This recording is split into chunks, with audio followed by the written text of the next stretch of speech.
Yes, hello, and welcome to Node Investing Made Easier. I'm your host, Martin Sines.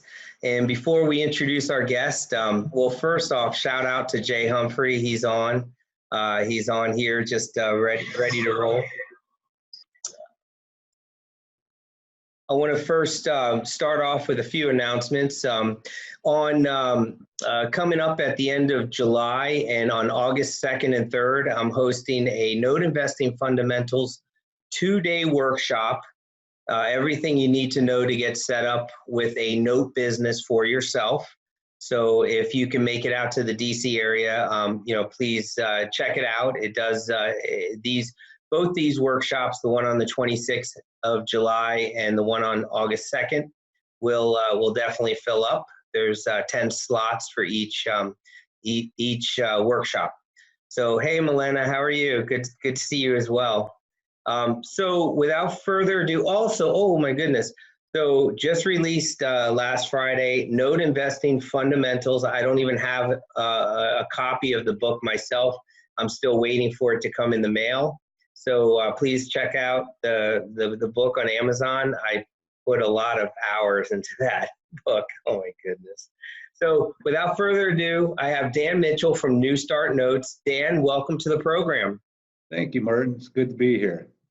Yeah, no, it's great to have you on. And, I thought with knowing your story and your journey, I thought it would be helpful to have you on to just kind of speak in terms of your first 6 months having at it with node investing and kind of, what you've learned to do, what you've learned not to do. And I think that will be very helpful for a lot of the folks that, are in the group and from an educational standpoint. So I appreciate you coming on. Oh gosh, I'm really glad you invited me. Really excited to actually have a chance to talk about this. It's been a heck of a ride. 6 months have gone by super fast, but it's been a heck of a ride. Learned a lot, done a lot in 6 months. Awesome. We'll definitely be getting into that. Let's first start off with, before you started hitting node investing, as hard as you have been, you reached a point in your career where you said, hey, I got to start thinking about retirement. What's Right. Beyond where I'm at right now for in terms of earning multiple streams of income. So how did you go from having that thought into actually taking action to find that solution for multiple streams of income? Okay, so just real fast. So I've got a military background. I was 11 years in the Air Force, and I knew I wasn't going to get to my financial goals in the Air Force. So it was a great journey in the Air Force, but I knew I wanted to get into real estate. So I started buying, after my 11 years, I started buying my first home, and then I knew I wanted to continue with that. So some years later, real estate in the Vancouver, Washington, Portland, Oregon area was pretty much out of my reach. So I started buying out of state real estate through a turnkey a turnkey provider. So I got to a point where I had 11 properties, Jacksonville, Indianapolis. I bought some in the Washington area. Got 11 properties, but that wasn't a smooth journey, Martin. I took some lumps out of that one, right? So there was some learning opportunity. How did you find that person to connect with on the JV deal? Basically, it was through some webinar, actually through some podcasts. So I'm probably not going to mention any names, but anyway, this person was JVing, sourcing the property. It was a true turnkey opportunity, sourcing the property, had property management group, the whole rehab. And to make a long story short, I took some dings out of my financials and my integrity and my ego, I should say, out of that one. So the rehabs were in fact not done on these 11 properties, and so I had to go back and redo the rehab. So I've thinned out that passive income stream from 11 down to 6 at this point, all with fresh rehabs, and and then still using property management groups to manage my properties. But I knew that wasn't the long-term vehicle that I would need for financial freedom, so to speak, right? So yeah, so that was my real estate. I always knew I wanted to be in real estate. I thought it would be in the asset itself, and I thought that would be the direction I would want to go. And I still will stay into that because there's definite advantages to passive income through real estate. But that really started me to dig into other avenues, and that's where you and I met.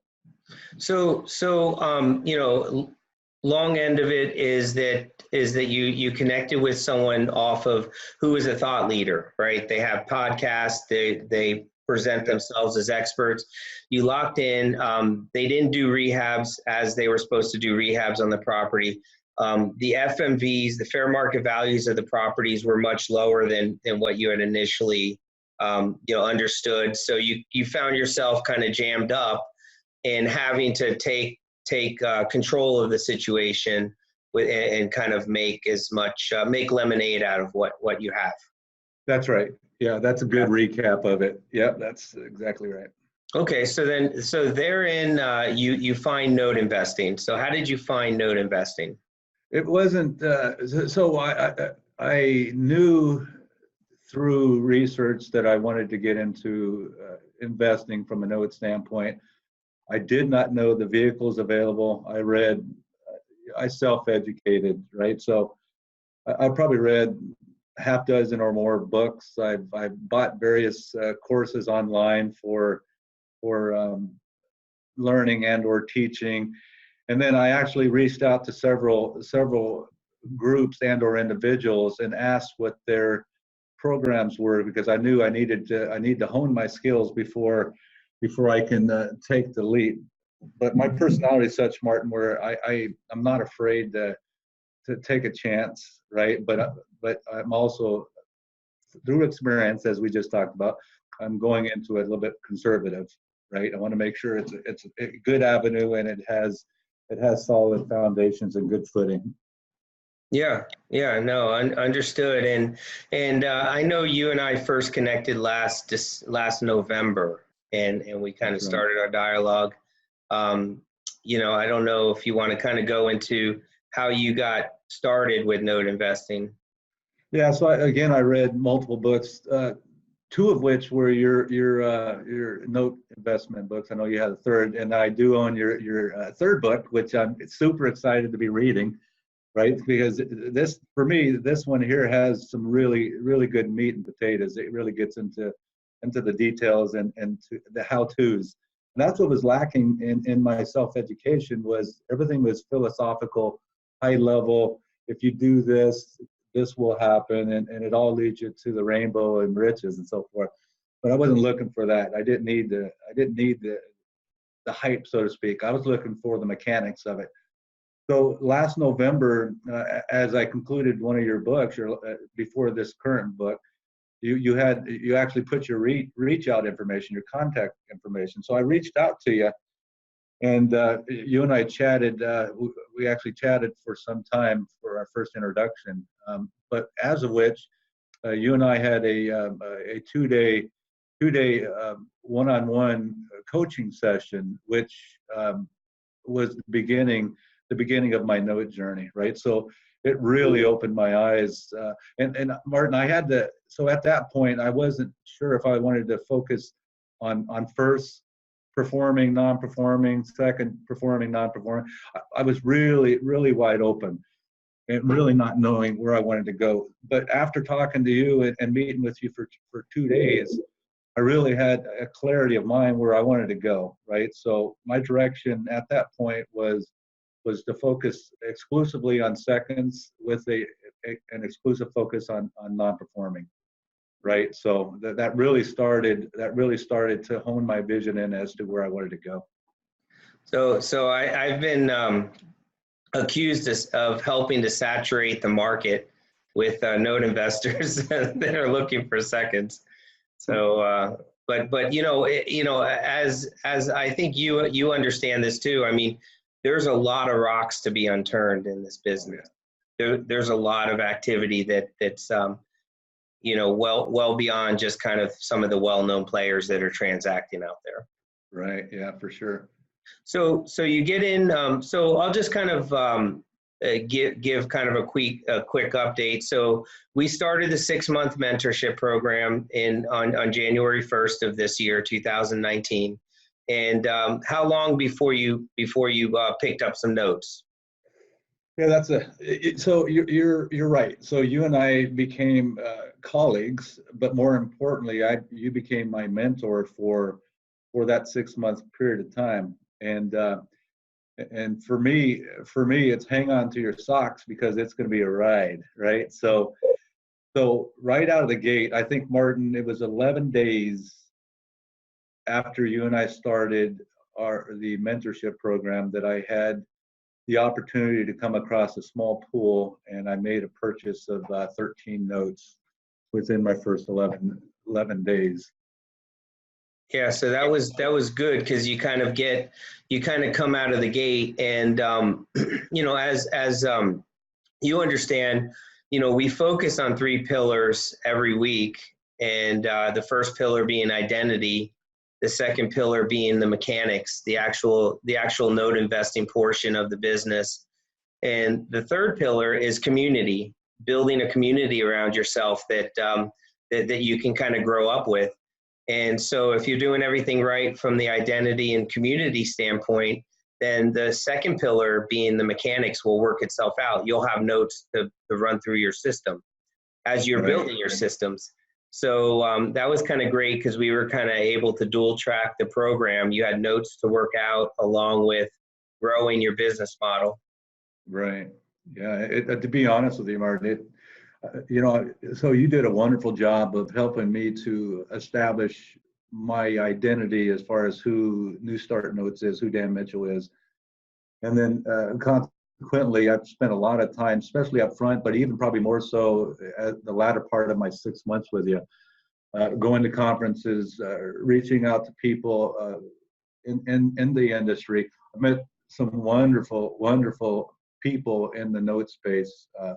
And have made really good connections at the conferences and through LinkedIn and other platforms. So, but yeah, having the ability to have notes that early in my journey, I think really accelerated my growth opportunity. Right. So I'm a doer. I learned best by visualizing and being able to put my hands on it. So this gave me a chance to scuff my knuckles, skin my knee up a little bit, and reach out to vendors, the whole 9 yards, right? So going through the whole from the soups to the nuts for the note process has been a wonderful learning experience. So yeah, so in terms, thank you. So in terms of the kind of some of the things that you've done well, out of the gate, because again, we're only talking a 6-month period. I know people in my group in the social media universe, they've been at it for a few years and they're still picking up a few notes. They only have a few notes. So, I mean, you come out of the gate, you have 13 notes, you start the workout process. But beyond that, in terms of establishing your identity, in terms of building your business model, what would you say the importance was on the research portion and on having the daily rituals of doing certain activities, XYZ, over the course of time? Yeah, Martin, that's a really good question. Right. So the identity is a big part of it. But as far as the mechanics of the research and getting vetted with all the vendors, I can't overexpress the importance of having that and having the ability to be vetted through skip tracing, be vetted through credit reporting, to be vetted through all the processes necessary to determine if a note is a good note or if it's a bad note is hyper important. Otherwise, the opportunity for a loss of money is too high for me. Right. So I was able to before you and I started the protege program, I had already established all my resourcing, all my due diligence groups, my teams before we even started our protege. So I was able to then launch into these 13 notes within the first 11 days as part of that, and do a fair amount of due diligence right out of the gate, right? So, but I was a month ahead of our protege, giving me that foundation. But I can't express how important that is to have that. And then, and for me, and understanding where to go to get those resources is a big part of it. So that's the mentorship program, right? I think that's great. You know, there's something to be said with that, because a lot of people, come into the space. You hear from, there's, some folks out there, they're more on the motivational side, drumming up the emotions. You feel like revved up, you want to go out and buy notes. And really what it should come down to is you should be setting up all your vendors. You should be putting time into your business model. You should be figuring out what it is you want to target, what you have a budget for, who, doing the research, who you need to connect with, etc. That should be the time. So buying a note should be secondary after you've kind of established that foundation. Right. I think that's what you're kind of touching on. Is that, have you found that to be the case? 100%, right. So the foundation, meaning all the vendors and the contacts necessary to support the acquisition phase, was already done, and is 100% necessary. Otherwise, the risk is too high, right? So yeah, so setting the foundation and having a good foundation is key. And it could, if you don't have the right guidance and the right resources, it could take, I would venture to say, years before you stumble onto all the right building blocks to set up a good foundation, right? So, but for me, I had the map, so to speak, ahead of time. So with the resources you had in place and kind of the knowledge you picked up, that helped you reposition some of the properties that you had, picked up before you started note investing, right? You want to give like the example of that one where you converted it from a property to a note? Right. So again, Martin, I learned the most by doing, and I've read about seller financing, and I'm learning the note business. And I know I've had some properties that I had opportunities to either sell or to turn them into notes. So I actually went through one of my notes, and I'm working on a second now. One of my properties, I should say, and I actually seller financed and turned that into a note. Right. So, and it for me, it's overwhelmingly wonderful. Right. So my other properties, I get calls, it seems like weekly, for this or that. And so here I'm not doing anything as far as property taxes, insurance, maintenance. I'm not worried about the vacancies. So yeah, so I actually took probably midway through my 6 months, I actually pushed myself to convert my first property into a note, and I have zero regrets to this point. Yeah, and I mean, couple that with the goodwill you built with that was your tenant, right? If I recall. Yeah. So I mean, I get a personal note where she's thanking me for giving her the opportunity, right? So I made it extremely easy for her, right? But what she doesn't know, it's a mutually beneficial situation. So I expect to have a long-term person that owns that property paying on a consistent basis, because me as a property owner and now a note owner, I really think I did a good job of creating goodwill with that buyer. Yeah, and you converted someone who is probably going to be a lifelong renter into Right. someone who could own a home, because the credit was a little spotty, but things that you could overlook. Right, but I did have the ability to vet her and her husband out 100% from a background check, and I mean the whole 9 yards, right? So I was able to mitigate the risk on my part. They did have other than perfect credit, but at the same time, there's a lot of other factors. Her rental history with me as the owner was spot on for years, and right. So yeah, it was pretty wonderful, actually. Good. So you come in and you go to the DME, right? That's your first, the Distressed Mortgage Expo with Mahir and Mark Gold. That's right. Yeah. And Irvine, California. That was yep. great conference, by the way. Yeah, no, they're great people. Mark Gold is on the webinar here with us. So Okay. Yeah, I met I'm not just Mark. A saying good that. man. Yeah, I truly mean that. They are just two good individuals and solid and everything else. And I hope that I'm looking forward to hearing when the next DME is going to be put out. So, but you Yeah. went there and you met with some folks, right? And what was the energy in the room? To be honest with you, it was really high, right? And I was impressed with the level with the level of experience base within the DME. So there was there was a fair number of new folks, but I met Cody Cox out at the DME, who I found out he's right up the street from me.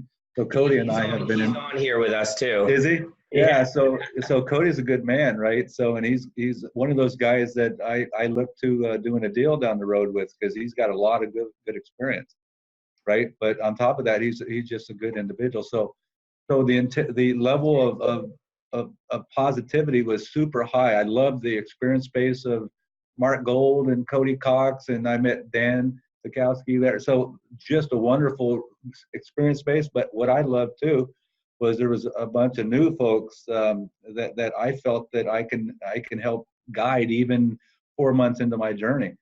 Right. So, And speaking of which, we have Milena Lopez on, and you remember Joe and Milena? Man, And wonderful people. Yes. two very sweet individuals. So she has a question. She said, I think one of the most impressive parts of Dan's story is that he also had a career going, or you do have a career going as you're getting your note business set up. So how do you balance the two? Yeah, that's a really good question, Martin. So one thing I'm not lacking is on work ethic.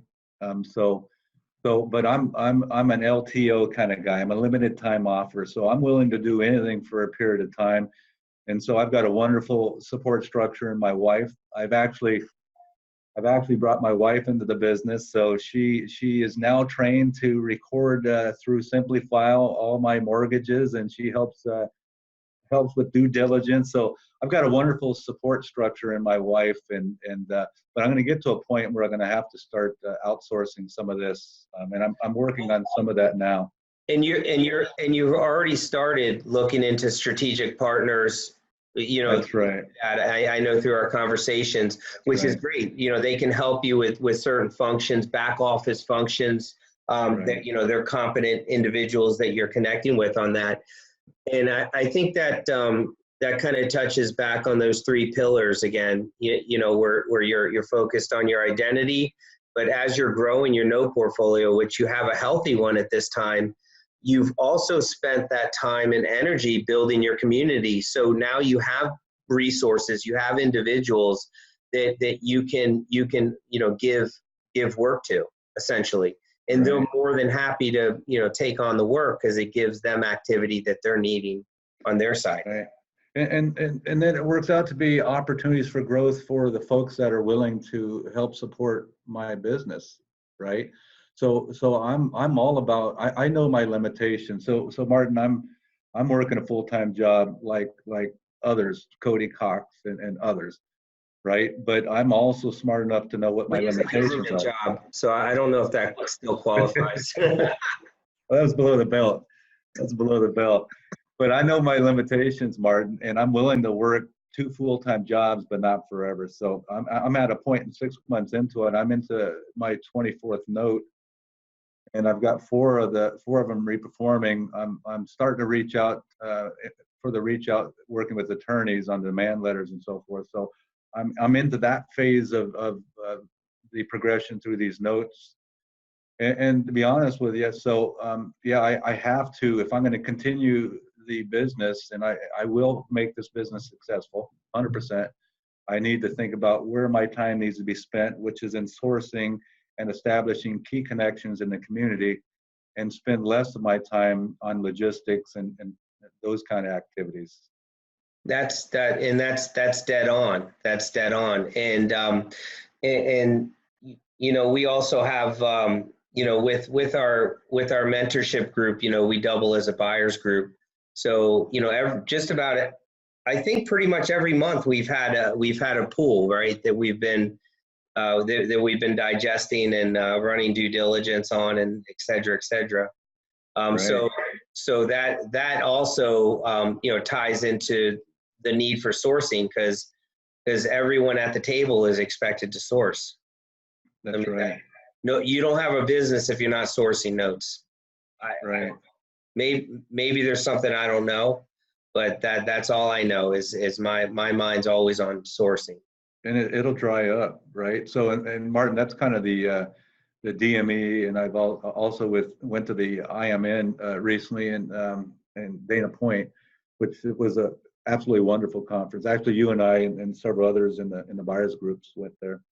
But that's just it. So if for me, if you do the right things as far as connecting with good people, the deals make themselves available, right? So right, and with the foundation that I have with you at this point, I'm able in a short period of time to determine, is this a good deal? Is it a not so good deal? Is it one I need to push on to get better pricing, or do I pass altogether?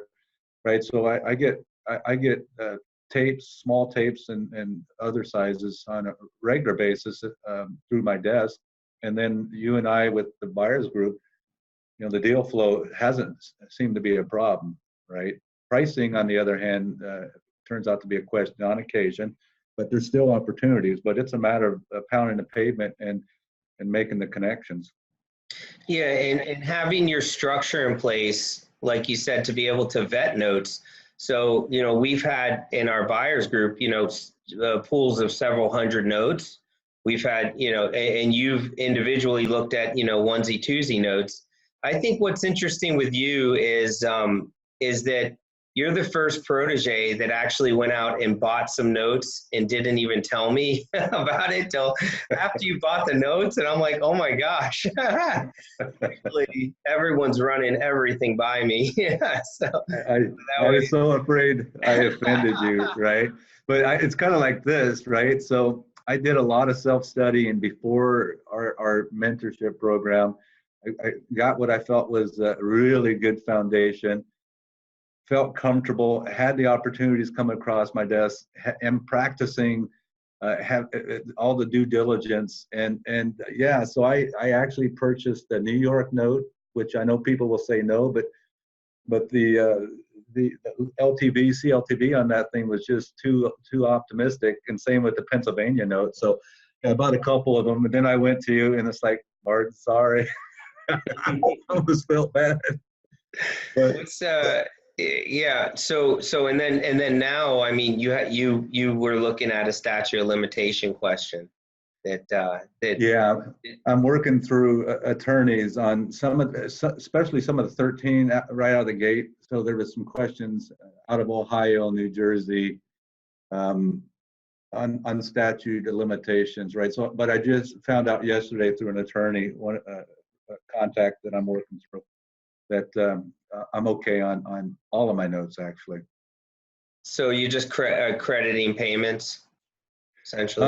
Actually, it's a little bit different in New Jersey. So it was a bill change in April of this year. So its notes originated after April, some date in April of 2019. That starts a 6-year statute of limitations in New Jersey, as an example. Ohio also has. So there's differences in multiple states as far as what the rules are. So it's not easy, right? So I've got a whole lot of learning to do on. I've got a lot of different information that I can share later, but I'm trying to tableize the different states that have registration requirements, and yeah, so there's a lot of learning that you need to do when you're purchasing. So you make sure you're purchasing with the right amount of information. Yeah. No, that's well put. And just a disclaimer, Dan and myself are not attorneys, so you should see. Right. And I know Tony Sotal's on here, so Tony is an attorney. Yeah, Tony hooked me up with my New York attorney. I have a meeting next week. So thank you, Tony. I appreciate the contact. Yeah, yeah, no, Tony's great. I just put 5 files in with him recently, so you know, those guys do great work. So and I know you use them as well. Yep, I've got files with Tony and True as well. Okay, so you're done. This was your last week for the 6-month mentorship program, as you know, and you're kind of off, spreading your wings. Even though we're going to talk tonight on a new pool that's brought up, so you know, we're not going anywhere together. It never stops, Martin. It never stops. So, but what have you found? I guess the question is for those listening that are kind of formulating what their aspirations are, what their buying parameters are. You know, how are they going to carve themselves into the space? What do you like? Where are you off to now? Where are you taking the spaceship? Yeah, so that's a good question, right? So I am. You mentioned earlier that about my W-2 job and now my note business. So I'm not in a hurry to leave a job that I'm successful at and everything is good, right? But I do want to grow my note business to a point where that can be 100% my single focus. And I'm giving myself a horizon of I want to be 100% exclusively focused on my note business within 2 years. And I think that's doable. With the pace that I'm accelerating, I think that's more than doable. So where I'm at, Martin, is I'm still in the acquisition phase. That's our buyers group where we're vetting out a pool tonight. But I'm also taking my business in a different direction, right? I've got to outsource. I've got to start bringing in some help on the due diligence front and on the onboarding front, right? I'm going to be still actively engaged at key conferences where one, the content's super important at the conferences, but equally as important is the level of quality people going to these conferences. So I've got to put the due diligence into that, the effort and time into that, right? So I want to continue to grow my business. I want New Start Notes to be a player in the industry, and I full well intend on making that happen. Oh, there's no doubt in my mind that's going to occur. What's interesting is that in you know, even kind of reflecting back to I made so many mistakes just going throughout the years of note investing, and I didn't really pull my game together, my systems together until years down the road. But when I did, it just transformed everything. What's fascinating is you've been doing it 6 months and you're already talking about putting in support structures. You're already talking about using some strategic partners to help you with the back office so you can go out and focus, you know, all your attention on the sourcing. And as you're learning and growing, so it's not like you're removing yourself from the workout process or from the due diligence process. You're very much involved in that, but you realize where it's at is in the sourcing. So I mean that takes some people years to figure out what you have figured out. Right. Yeah, my strong recommendation, Martin, even if you have financial means to completely outsource, my strong recommendation up front is you've got to learn by doing, right? So you've got to, whether you use Simplify or Richmond Monroe or whoever is going to be to help you with the recording, you've got to do it. For me, I had to put my hands on it and understand the mechanics of it so I can then have other people help me with it and then come up with systems so that I can train them to do it. But same with the due diligence. I am so active in the due diligence as all of the buyers are, but what a huge advantage that is that we can take a pool of 200, I think we had 280 notes in one pool, and we had 10 people, and we were able to vet that out to line level bids within less than a week, right? And make an offer, a legitimate offer, and have some level of security that we're making a good offer, and we're not just buying junk notes there. So doing and learning through doing is huge up front, but you really do need to move through that as quickly as possible to focus on where you're gonna drive your business. No, that's terrific. We got it. Thank you for that, Dan. I think this has been a very atypical podcast. Because we never really cover this subject. I normally have veterans on, and they just kind of rattle off back and forth with each other. Milena has her eyes set on you, Dan.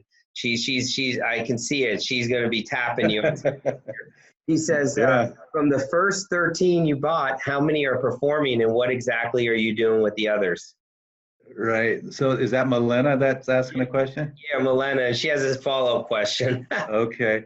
So I've got four reperforming at this point. I've got actually one of the four. The first was in foreclosure, and as it turned out, so Martin, this is an interesting one. So I won't take too much time, but so the first is in foreclosure through. Is it okay to say the bank? No, just leave names out. So first is in foreclosure. I had a heck of a time making contact with the borrower. Finally able to make contact. But what was cool is I gave him the analogy of David and Goliath, right? And I said, I am here. You are David, and I'm here to help you with Goliath, right? So, and I said, I'm a small bank. I own the note, but I can help you. So I got third-party authorization with this borrower, reaching out to the bank and coaching him on how to get through this. So I'm able to turn a low-level note into a very, very profitable note, more than 5x return on investment, and then with 150-month payments for 5 years, I believe, at X amount of percent. So, but what I like about this is, as I'm reaching out, Martin, I'm not the bad guy. I'm not trying to take the property. I'm here to help, right? And so my business, that's where I'm at. So the first X amount of months was in acquisition and onboarding and vetting. And now my focus business-wise is to reach out and on some of my notes, working with attorney on demand letters and so forth. So I'm on the second journey of these notes, and I'm starting to see progress, and I'm hoping to see to wake up some of them that are not responding to my reach out opportunities with the demand letters and get their attention, and then hopefully we can turn them into performing notes at that point. No, and that's great. As long as you've done everything you can with each note, then you should be, again, setting your focus back on sourcing. So Milena asks, what outsourcing are you looking to do? So I've got somebody. So I use. So you had Allie Morstad on, and she has her and Richard McGrew. They had their Podio platform. So I actually my notes were just getting to be too much. So I actually signed up for their junior lean Podio format, and so but it takes a lot of effort and time to go through and input all the data, and you're going through a second round of complete 100% due diligence as you're onboarding these, and so I'm actually working with somebody to input the data into the Podio format, and then I'm negotiating, and we'll see how this turns out. But I want to utilize this person's time and expertise to do the borrower reach out, right? So my last thing I want to do is go into foreclosure. If I can avoid it, I will, but I'd rather be able to make the reach out. And so I'm negotiating an opportunity, and we'll see how that'll look from a business partner standpoint. But somebody to help me with the reach out before I go to the foreclosure route, and then my focus is 100% on sourcing. No, and that's great. And I just posted a link for Note Rules, as Allie and Richard have given our group a discount. So Nick writes, it's great to hear that you got a good response from the person in foreclosure. I think what's important though is, and I'm familiar with this situation, Nick, is Dan did a great job of keeping strong communication with the borrower. The borrower was kind of a little bit he was emotional about the situation. He was kind of a little lost, needed the hand holding, needed the support. And really, Dan was probably the only one in his world that was actually willing to help him bring this through, resolution. I mean, Dan, is that a fair statement?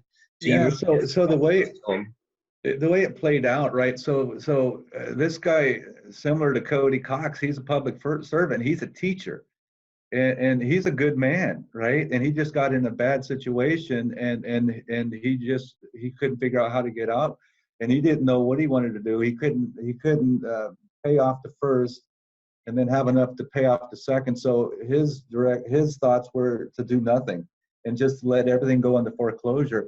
But I helped him to kind of put everything into reality, and for him to see, hey, there is a solution, and it could be an equitable solution where you and your wife come out okay, right? So I just helped remove all the fog and showed him a path and gave him clarity on where he needed to go. And he saw me as somebody that was helping him versus, trying to take his money. Yeah. Yeah. And he realizes that, you're to benefit with bringing this, through fruition, but yeah, everybody wins. So, why can't everyone win? Right. I mean, he's able to get past, he's able to start getting past his past, which is great. I mean, you got to think, someone like that, he's probably up at night. He's probably worrying, he probably has kids, it's probably a great stress on him and his wife as well. Okay. So we have it here. You have the business model set up. You know what types of notes you want to buy. You know what your focus is, helping homeowners stay in their homes. That's your primary passion. Building a portfolio for yourself of cash flowing notes that will take you, take you into the years, and you kind of see it. Well, let me ask you this: do you see it? I mean, do you feel convinced right now, knowing what you know, that you will hit where you need to hit in the next 2 years? I do. And again, Martin, so it's time and money, right? So for me in my work experience, it's always boiled down to time and money. Either don't have enough or both, or one or the other, right? So with the note business, there's huge opportunities for joint venture, and you can figure out the money piece, whether you're financially independent or you joint venture. So for me, it's time, and that's why I talked about I have to do things different. I can't continue to do the same things 6 months and beyond, right? So I 100% have a clear vision of where I need to go. I'm 100% confident I'm going to have the deal sources, because I'm doing the right things, meeting the right people, opportunities are available.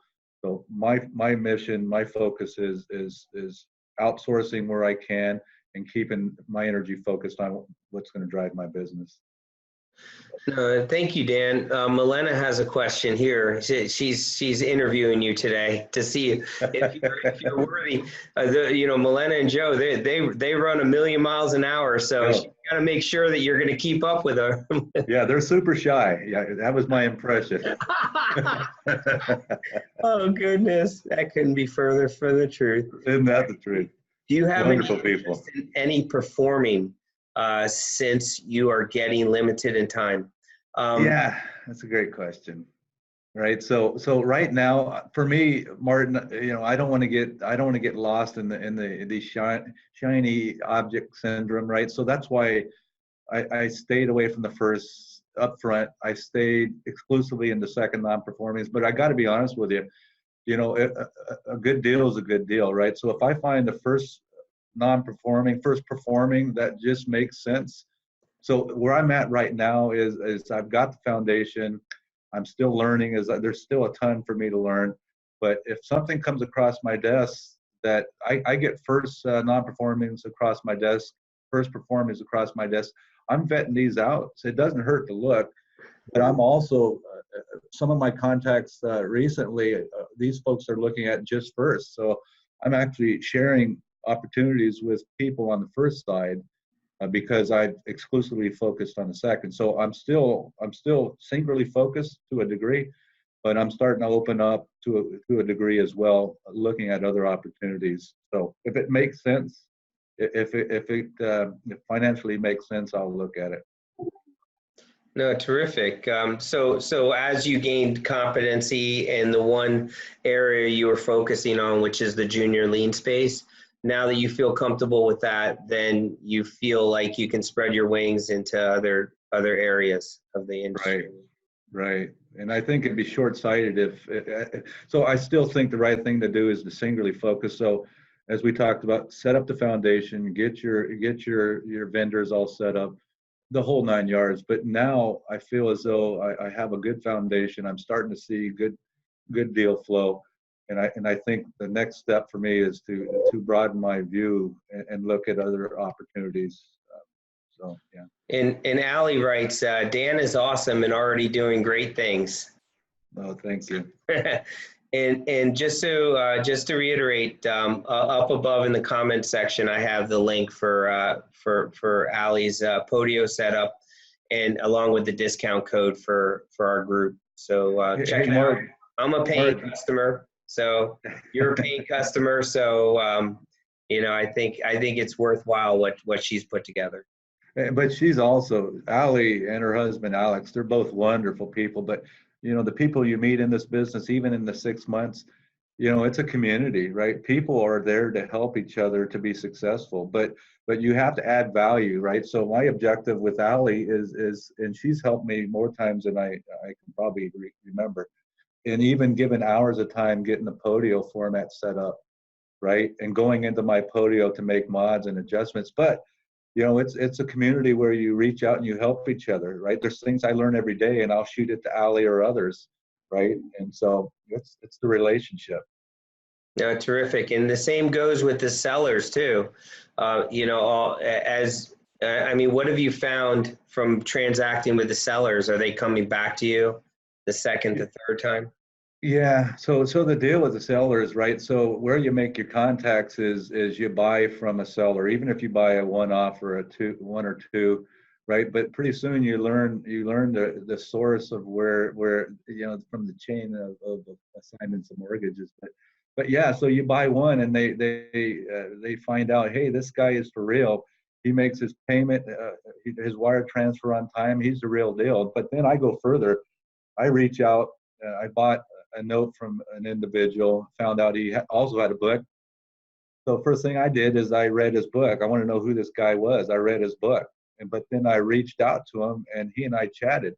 And I feel like now we made a connection, and he's a player in the industry, right? So it's a matter of, you got to keep stretching yourself and take the opportunities when they become available. So yeah, the sources are repeat.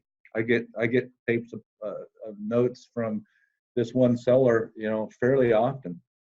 And so you got to be a high degree of integrity and honesty and do what you say.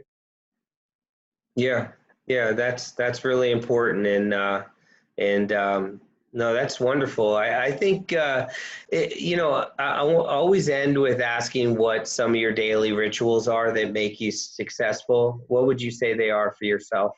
Yeah, that's a really good question, right? I don't think anybody. So you and I were at DME together, and IMN. Oh, IMN, and we're probably not going to share it, but I'm going to share it on Facebook. We shared a room, and nobody has better rituals than you, right? You were up and at it. You barely got out of bed, and you were at it, right? So, and working hard. But same with me. I'm up every morning early. I have a passion for learning, and still I read all the time. I'm reading your book. I'm reading another book. What is it? 7 Habits of Prosperous Individuals. I forget the exact title, but anyway. So I'm up every morning. This one here. Boom. That's it. Yeah. So Martin, you got to take care of yourself. I'm still hitting the gym, right? But I'm up every morning at 5:30. I'm right at it. I'm vetting notes. I'm reaching out. I'm making contacts to folks on the East Coast. I treat myself right. I go to the gym, but then I'm back at it afterwards, right? So So you gotta have you have to have a mission of where you want to end up, right? So it's clear in my mind where I want to be in 2 years, right? And I need to figure out all the steps that get me to the end state that I'm looking for, right? So yes, you need to be very methodical. You do need to have habits, but you also need to take care of yourself so you can do this for the long haul. Terrific. Well, Dan Mitchell, I appreciate your time. Thank you for coming on today. And as always, thanks everyone for listening, and take care, and God bless. Thanks, Martin.